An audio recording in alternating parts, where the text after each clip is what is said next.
You're listening to 101 with Tommie Zam. On the 12th episode, we sit down with Kosha Dillz talking about music and life. Let's do this. Sir. What up, Kosha? How you doing? How's it going, sir? Good to see you. Not much. How's everything in New York? Good to hear you. Good to hear you. Everything's cool in New York. I think it's a really exciting time to be here. I know, it's crazy, huh? It is. I don't know. It's like, I think it's exciting. You know? Yeah. It's different than California. Oh, definitely. I mean, I definitely 100% agree on that, man. I'm in Florida, so it's a little bit different, you know? Oh, you're in Florida? That's so weird. I didn't know that. Yeah, I'm here for a minute, and then I'm gonna take off, go back to California for good. You know, I'm just gonna stay here for a little while and then just kind of take off. Okay. Hey, you know, if anyone knows about taking off, it's me. You're the world traveler, man. Yeah. Yes, world traveling. Well, well, let's get into it. So, you know, some of the audience, you know, some of the listeners might not know who you are, but you know, let's tell them who you are. Kosha Dillz. My name's Rami, but I perform under the name Kosha Dillz. Been doing that since 2005 as Kosha Dillz. Probably came on the scene releasing music solid 2008. Released a vinyl though in 2005. Harry Chester Hollywood. Sort of always dreamed about going out West Coast. First album Beverly Dillz. Toured a lot with Modesty Yahoo starting in 2009. Released a couple songs with him. That's how we met, I think. Maybe we went through some hip hop world, you know, and sort of danced between the worlds of hip hop, like white boy rap, Jewish rap, and like street Wu-Tang stuff. So, you know, obviously really cool in the skateboard community, kind of cool in the, you know, also office space tech community. I'm just very like I call it user friendly, you know? I feel like my music applied to all different aspects of user experiences, whether it's video games, skateboarding, you know, sports, anything. You know what I mean? Super Bowl commercials. Yeah, so I had a couple of big things. You know, Super Bowl commercials. I had, you know, album that charted on Billboard, and did a lot of collaborations from Wu-Tang to EDM with Cascade. I did a collaboration with Cascade. It's really big. And yeah, man, just still going, you know? Yeah. The clock that keeps on ticking, the gift that keeps on giving, Kosha Dillz. That's me. I'm gonna tell me that. Kosha Dillz, the gift that keeps on giving. Well, but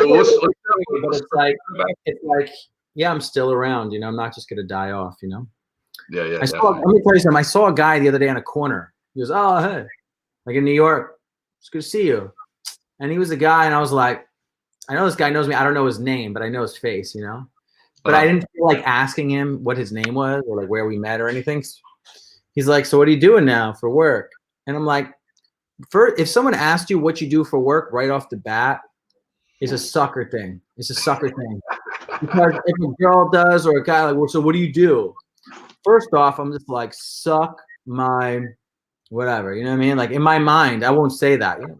Oh, well, I'm a musician.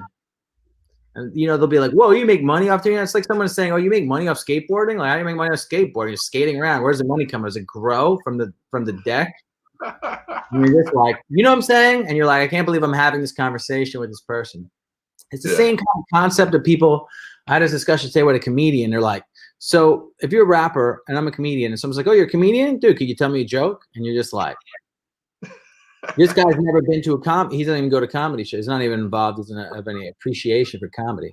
It's like, would you tell a baseball player to swing a bat? Like, well, you know what I mean? Or would you tell, like, you see Major League Baseball player, could you peg me with a 90-mile-per-hour fastball? Like, you want me to peg?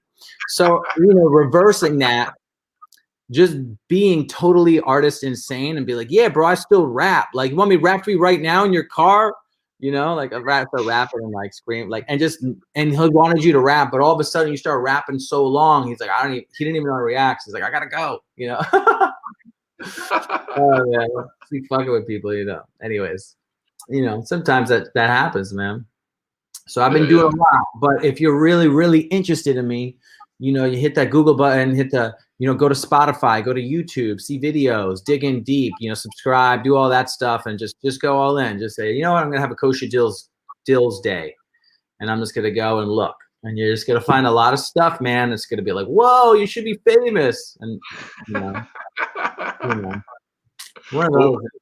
We've done a lot. Do a lot. Yeah. Well, we'll step back a little bit. You know, so you grew up in New Jersey. What was that like?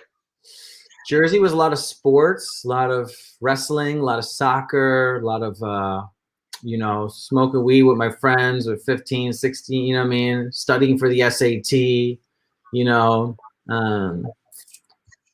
up to like 22.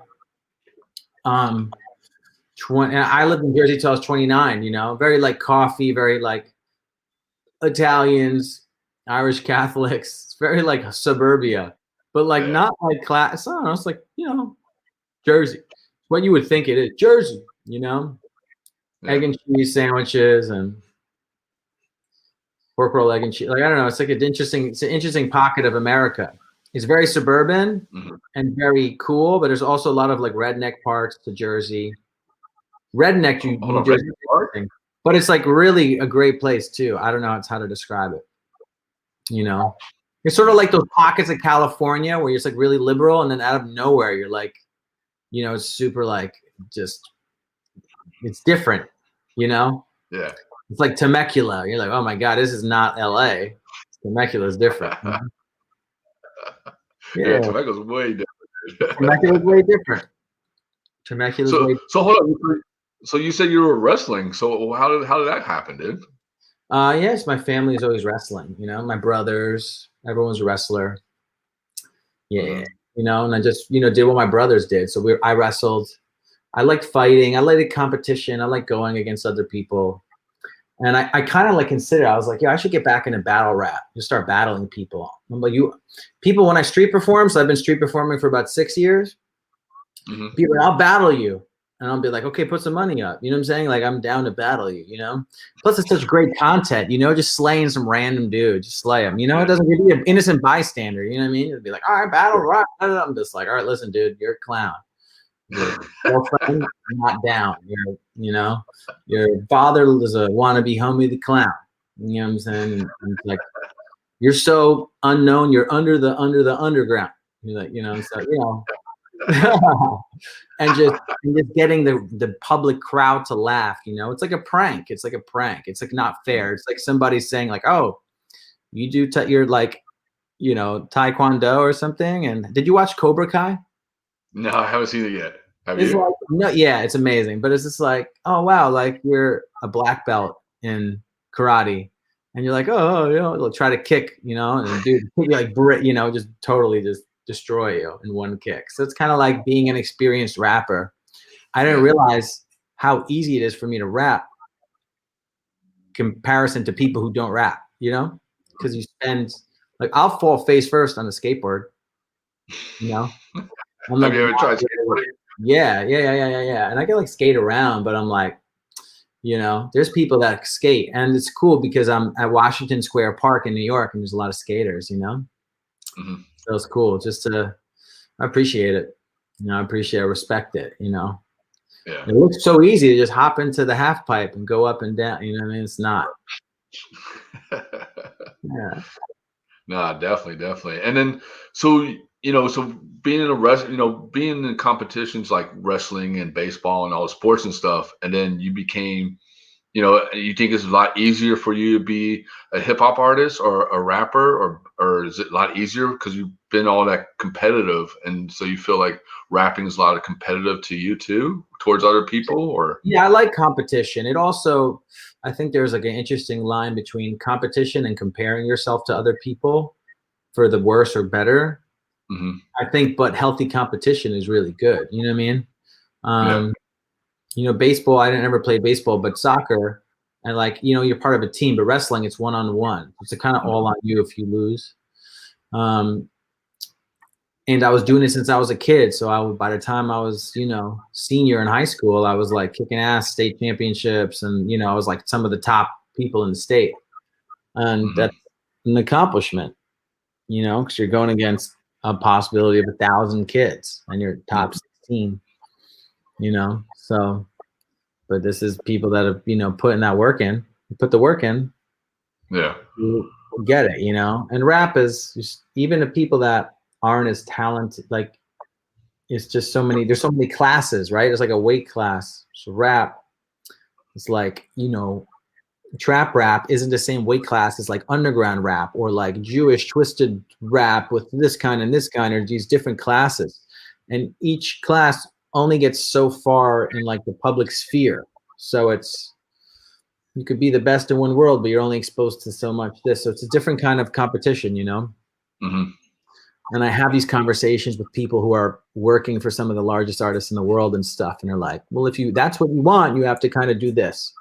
But if you don't want to do that, then you do what you do, and you'll get what you get, you know, and difficult, and keep making stuff, you know?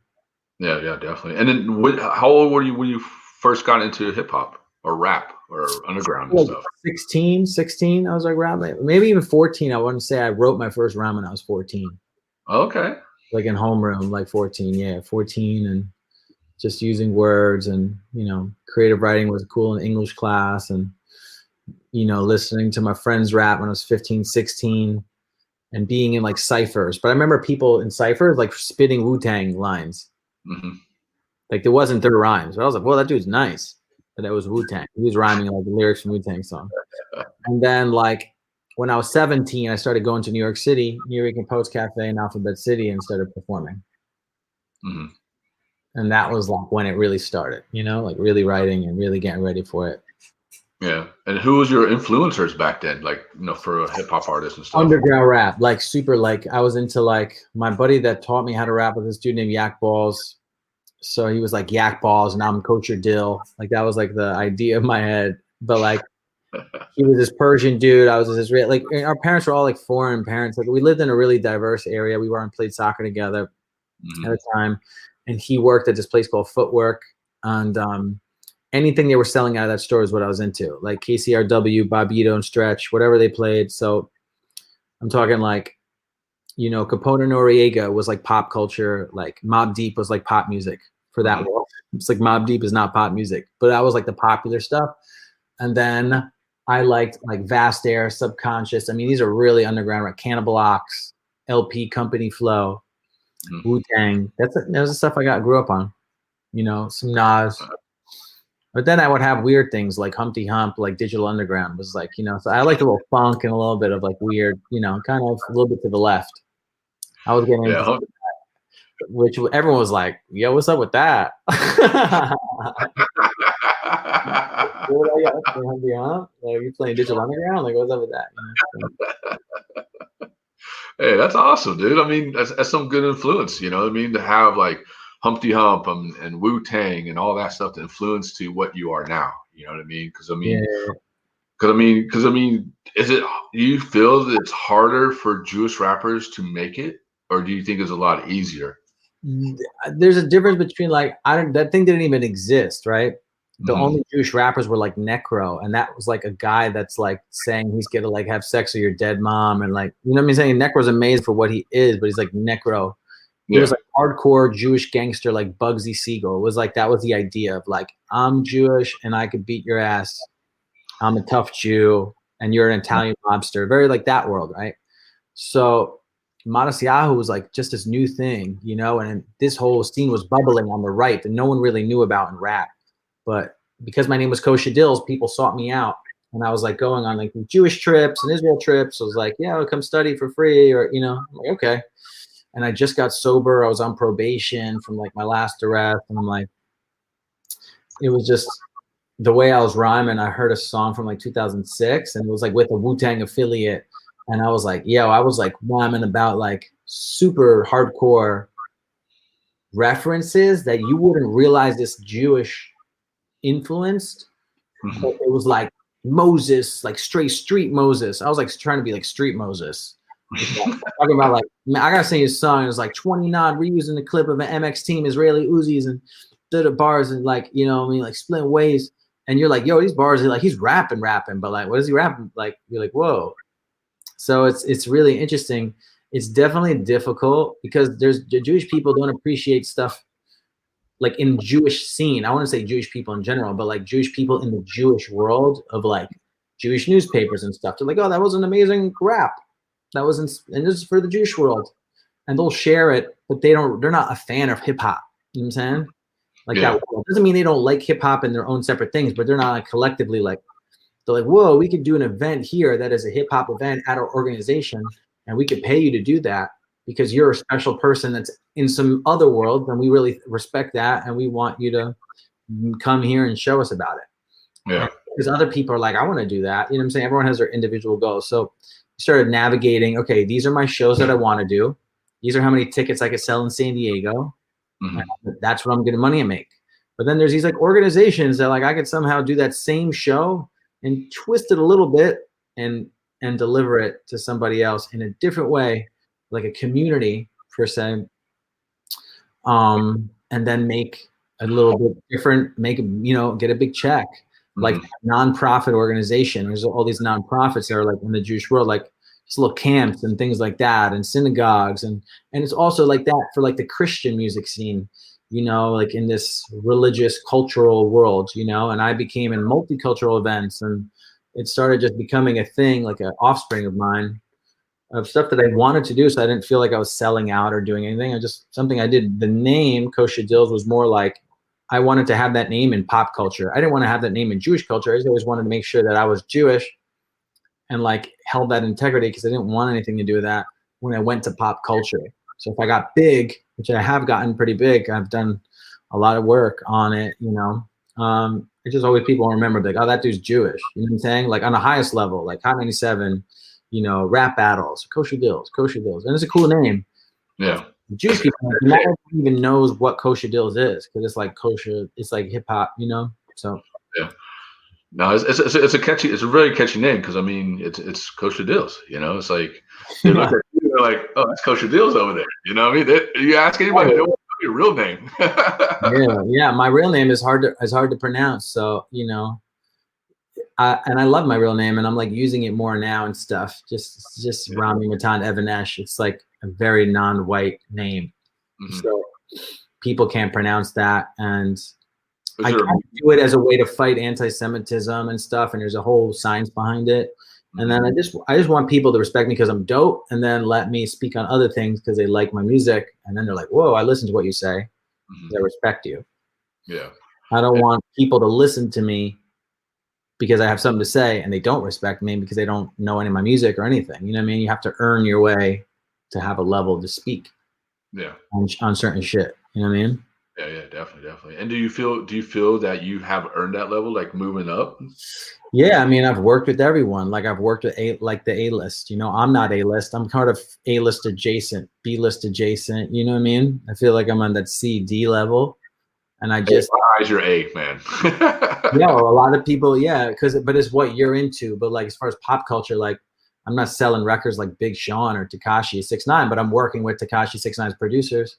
Or, you know, I've given my CDs to Big Sean. I've given, you know, my music to, you know, RZA. I've recorded with RZA. I've recorded with G-Rap. I recorded with Cascade, and everybody in EDM wants to record with these people. And I just did it because I was being me. I didn't sell myself short. You know what I mean?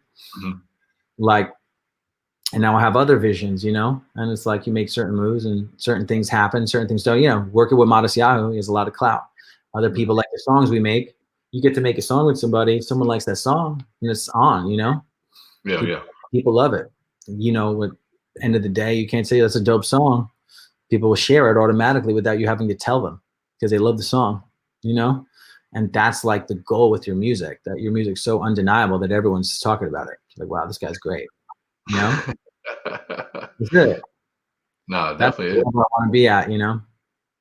No, and you, I mean, like, you know, you're doing stuff with RZA, this and this and this, and like with Modest, how'd you guys meet? Did y'all like grew up together? No. I met Modest through Jonah David, who's his original drummer. And Jonah was like, yo, you like this guy? He's like really Jewish. So like, want you to like, maybe I'll let you rap with him and he'll beatbox or some shit like that. Or you'll rap with the band. And, you know, I'll put in a word for you. So I went over and met him. and did that. And Modest was always letting people freestyle with him because it was very jam band, and jam band's always letting people freestyle. So then I started learning that I could rap with bands, and that opened up a whole new door. And everyone, he was so big at the time. Like I even I think I recorded like a backstage freestyle with him, like with C Ray's Walls. And I mean, it was like audio, and I put this audio on a CD that was burning in my parents. I mean, I was like taking any moment with that because he was the biggest thing in the world. And then I was just contacting, I realized that he was so expensive to book. I mean, Modest at the time was getting like $30,000 to $50,000 a show. Damn. I think, you know what I mean? Like at that moment. So I was contacting all those places and being like, yo, I'm only 2,000. Hey, man. And my boy C Ray's Walls hooked it up, really. And he loved C Ray's. It was like his favorite rapper. And I did an album with C Ray's, and I was just sort of playing that lane. I was like working with that underground rap. C Ray's was from Def Jux, which was LP company, Flow World. And that was that New York City shit. And I was like, yo, this is sick. I could do this. I could, you know, make this. I could make this song. I could make this. I can make this. I can make, you know what I mean? And just step by step with him. So like slowly but surely just kept showing up at his shows, and he let me rap with him all the time. And then I was going all around the country with him, even into Europe. And it was pretty much the best. Oh yeah, that's awesome, man. Yeah. That's awesome. And how do you came out with 4 different albums. How'd you come up with the names? Beverly Dillz was like, it was always like a twist, you know, it was like a spoof. Beverly Dillz. Gina in the Garage Sale was a more personal one. My EP in 2011. Gina was a girl who passed away while I was writing the album. The album was called The Garage Sale. Then I wrote a song about Gina, who had died about, 10 years ago. And I think it was like an overdose or suicide. I'm not sure. I think it was an overdose. And she was just a really dope girl at the time. And I was talking to her when I was making the album, etc. And just, it was nice, really nice girl in my life at that time. And after that, Awkward in a Good Way was also like awkward. And it just came to us when we were recording that album with Jesse Shakin, Belief. And then 2016 was also a spoof through my boy Miko. Miko really came up with the title. The song was called What I Do All Day. And he's like, why don't you do What I Do All Day in Pickle? Just like, Velvet Underground and Nico. Yeah. So, yeah, man, it was just a fucking, a lot of spoofs. And this one, Nobody Cares Except You, is just sort of like awkward in a good way. It's like awkward in a good way. Nobody cares except you. You know what I mean? It was like, you care. I'm not awkward. This awkward is good awkward. So there's like a matter of fact to it. So I feel like everything is just a different point in my life. Yeah, I'm just gonna keep coming up with good names, bro. I think all my names are the best. I think all my names are the best too. I'm gonna keep it 100. I think it's really great. I like it, man. The names, like, What Do I Do All Day in Pickle? That's like perfect one, What I Do All Day in Pickle, because I have a song called What I Do All Day. And then, yeah. That's definitely good. And then a couple of things, like some of the names that you come for songs, like half a world away. Like, what's the story behind that one? I think it was just like long distance relationships. Other side of the castle. Yeah, like anytime I'm like going through something with a woman, I sort of make it into a song. Some girls I write an entire album about, some girls I like, but like maybe it's not about them, but it's like inspired by, or like I'm gonna write this because of that. I have issues. You know what I'm saying? Yeah. So, like I'm like half a world away, and I think, trying to stay in touch with somebody from the other side of the globe is really, really difficult. And there are just things about that I don't know, it's just really shitty. Like, I think, when did I write that song? Half a World Away. It's a really interesting time. I remember the video was great, but maybe I was like, I gotta force myself to start writing songs about women and woman. I have just like, and then I was shooting the video, but the guy who shot the video, Ed, we drove from Holland to Paris. It was so crazy. It was really wild. That's crazy. And another song too, Tupac Gone Fishing. I like that one. Yeah, Tupac on Fishing was great because I was like, oh, if Tupac is alive, what would you do with him? And you're like, well, if Tupac was alive, I would go fishing with Tupac. Imagine fishing with Tupac. And yeah, it was like, dude, that song fucking, man, that song is so fucking dope. And it's just fun. You know. Oh, definitely is good. And then Fat Love. Now, Fat Love was great. Now, Fat Love was a completely created song. Fat love, damn, it feels good to be a gangster. So that was inspired by, I think, Office Space, when they're like having you know, Office Space stuff, you know? Yeah. And it feels good to be a gangster, you know, like that. That was what they were playing when they're being. And then Fat Love is like, when it was like internet chat room stuff and girls, I don't know, there was just said that idea, you know, Fat Love. And I think it's like a good song because it's like, you know, everyone needs love. And Fat Love, and there's big people, and they're like so much more happier, maybe, you know, than us, you know, younger, attractive people, or, you know, old, whatever. People like, everything looks like, I just remember at the time, who was I dating? I was dating, well, I was like one of my amazing girlfriend, Danielle, and I was just like, yo, it was interested. I would take like portions of like certain relationships and put them into certain songs. And Fat Love was like, I really loved how it was like so not a rap song. And I was like, yo, Fat Love is sick. And this is the time people are on CDs, you know? So people like, I like songs with really great names. I thought the name Fat Love of a song is a sick name, you know? Because it's like, it's going to grab you. Fat Love, you know? Yeah, definitely. More than Skinny Love. I would listen to Fat Love over Skinny Love. Oh, yeah, 100%. You know, so it's just, because it's like, yeah, respect everyone's love, you know? I don't know, just, yeah. Definitely. And then you did solo with Gangsta Boo. Tell us about that. I recorded that in March with Sam Barsh, and just, I love Gangsta Boo. She's amazing. She's really the goddess of rap. I want to say the godfather, the godmother. I want to say godfather, she's a woman. Godmother of everything that you see happening in pop culture right now. Any girl that's trying to be a gangster, anyone that's like, you know, being like, especially sexually explicit in their lyrics, is originally influenced from her. So you have like Lil' Kim, Foxy Brown, but Gangsta Boo is really more like Meg Thee Stallion, Nicki Minaj. Well, I'm saying Nicki Minaj more like Lil' Kim and Foxy Brown, I would say. But like Meg Thee Stallion for sure, Saweetie, everything comes from the South. A lot of rap now, especially in New York, is from the South. Especially since you had A$AP Rocky around 2012, 2011. That stop is when New York started switching to the Southern rap style in the new trap, and like with like Purple Swag and stuff like that. It's like really Pretty Boy, Fly. 3 6 Mafia is like very underground, but like the style of like woman talking about like having sex and like getting eaten out, and like where rappers are like, you know, it's like, you know what I'm saying? Like what that's like their braggadocio, egotistical, male chauvinist rap, right? Yeah. That's the goal, right? How many times can I receive oral sex in a song? Like it would be like the utmost freedom for my inner soul.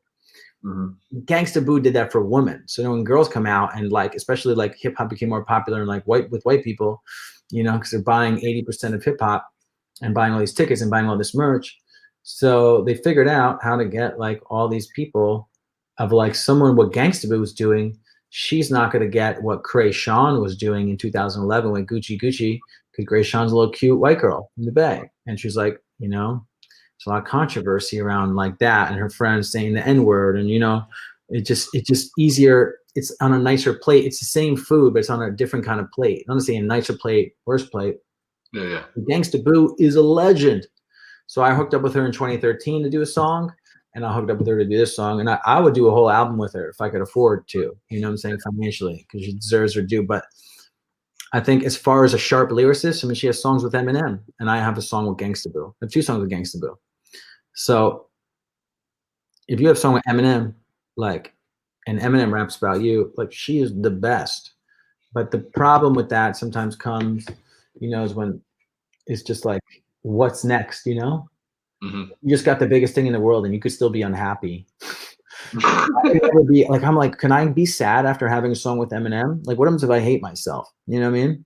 Yeah. I have a song with Eminem. But you just got fired and you're completely broke and homeless. But like, I have a song with Eminem. I could never, you know, that could never happen. Like I would just say that all day. I would never. And so she just have songs with everybody. She's a legend, and I'm thrilled and honored to have her on a song. And she like, I remember I was like, oh, I want her to do 16 bars, and she did 12. And she like knows how to. She's like short and sweet because she's like, her presence is very big on the track. You know, she's better than everybody. And I felt when I rapped with her, I'll be honest with you, I felt like I was in a studio with RZA, like Wu-Tang. And I remember like writing a better verse. Like I remember being a better rapper because I was in the studio with her, and she didn't have to say nothing. I didn't say anything either, but like I know for a fact when I was in the studio with RZA and G-Rap, I was like, I'm coming to blow cats away. And like they might all leave in like 10 minutes, you know, because then they'll realize that they're like, what the fuck am I doing in the studio with Kosha Dillz? You know what I'm saying? So I'm just like, yeah. So sometimes I feel like that with her because I think she's just such a good rapper. Yeah. Like, you know, the original. And listen, the world works in opposite ways. Like there's rappers that aren't the best in the world and they're making millions of dollars. And there's people that are better and aren't, you know, and it just is what it is. Yeah, definitely. And then tell us about Dodging Bullets. What's the thing behind that? We recorded in New York. And and Dodging Bullets there, and the new one in New York is the new one that we did in New York was with Modest was For the Ones.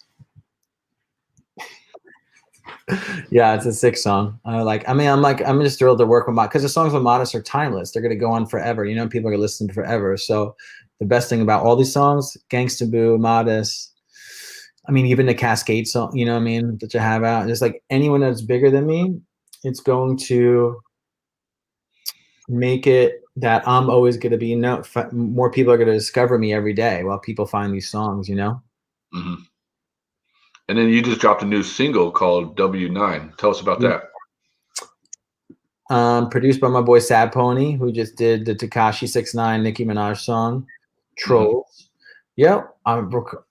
Dude, it's such a great song, you know? It's current, timely. It's aggressive. It's about unemployment and rapping and working for yourself and hustling, you know? People only take pictures with their best side. Wanna hop in with me, get that slow money, let's ride. I'm a hustle for mine, buck a W9, you know. And are you gonna get that 401k? Yeah, exactly. And I got that. My dad said get a 401k. That you know, my people teaching me how to invest. I'm grateful. I'm grateful, man. I got savings, bro. Like for real. Like anytime I get a couple dollars, I'm putting it in savings. You know, I'm like save.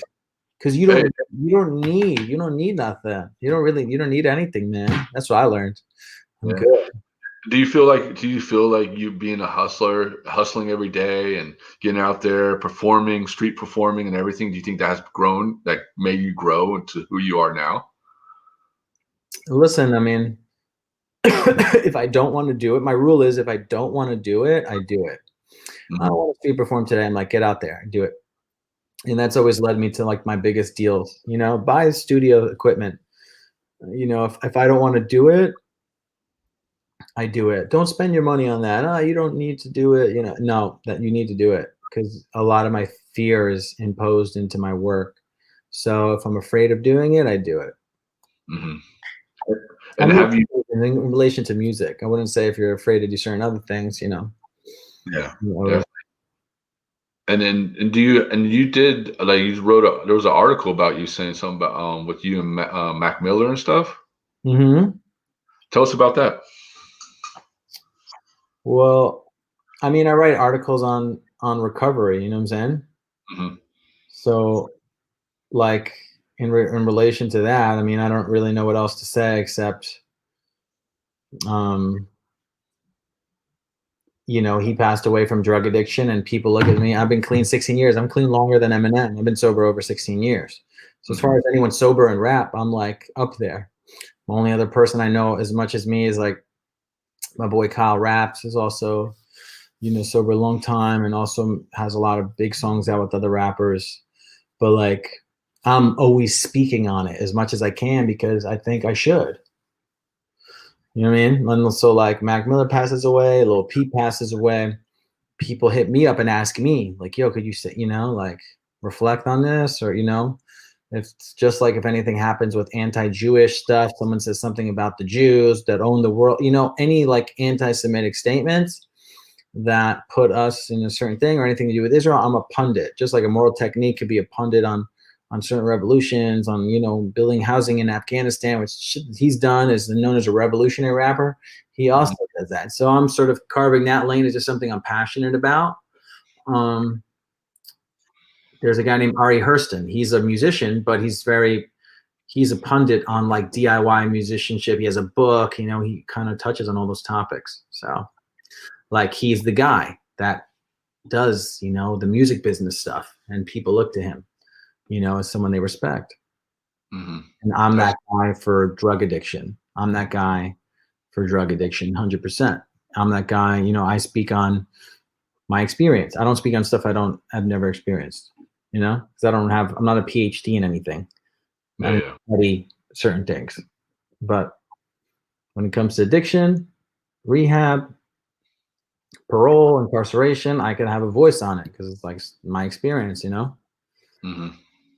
No, that's awesome. I mean, that's just mad respect for that. You know what I mean? Because I mean, it's crazy. Because I mean, like a lot of these, you know, young generation of kids that want to get into hip hop and all this, and then they just go the wrong way. You know what I mean? And they just fall apart, and then just lose it all. You know, and it's sad. You know, it's the same with skateboarding. It's the same with anything that anybody does. You know, it's just it's sad. You know, that does happen to people. You know.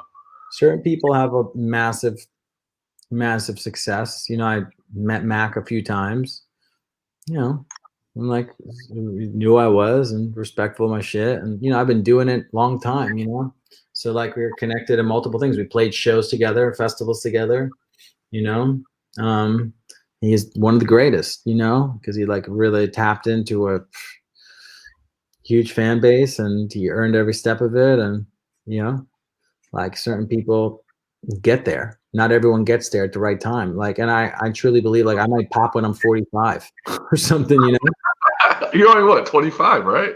Yeah. I'm very grateful now, man. I'm 39, but you know, I'm younger now. I look younger now than I did when I was 29. Yeah, crazy. You know what it is, all that workout you're doing, man. No, I know, dude. I know. I saw you running up the hills in LA and stuff. I'm like, damn, that Kosha running up the hills, man. Yeah, man. Just gotta stay out there, bro. But yeah, man, I appreciate you having me on and talking about my music, and it's fun to shoot the shit with you, bro. You're a big supporter of me, even though I don't skateboard. You know, I appreciate it. Yeah, and like I said, I mean, I remember first meeting you at a Modest show, and you were out there selling your CDs or EPs. I can't remember. I think it was the EP. And you know, we rapped a little bit, and I was like, dude, I like this guy, dude. Like this guy has a lot of potential in this shit, dude. And that's true, man. Love it, dude. You know, I have eye for good talent, man, and I see that in you, man. You know, like it's cool that you're still doing your thing. You're still doing it, you know. Yeah. Can't stop, won't stop, bro. Nobody cares except you. As my album comes out October 16th, and you know, if you're new to me, please, you know, come to the Spotify, the YouTube, and dig in and follow and share this podcast and support one-on-one episode 12, Kosha Dillz. You know what I mean? Exactly. And then one last thing, anything you want to say to the upcoming hip hop artists or rappers out there? It's going to take a long time, but it might not. You know, you might get a hot chance a moment, but it does take a long time. But do it because you love it. And if you want to get rich quick, it might be the wrong business. But if you do, I ain't mad at you, bro. I'm really happy for you, and I want to be happy for you, you know. And feel free to hit me up for any questions, I guess, you know. if you have anything at your, how to perform, especially during the pandemic, it's really weird right now to like do stuff, but I'd say upload to SoundCloud, upload to Audio Mac, upload to YouTube, and just start, sharing it with your friends. Get 10 friends to share your music, get 20 friends, just share and tell people you're doing it and you want to try it. And when people laugh at you, don't worry about it. You know what I mean? Because at least you're doing it, and don't wait for it to be perfect either. I think you should just start putting it out. Yeah. And when's your album coming out again? October 16th. Nobody Cares Except You. All digital streaming platforms: Spotify, Tidal, Amazon, Apple. And where can people get your merch?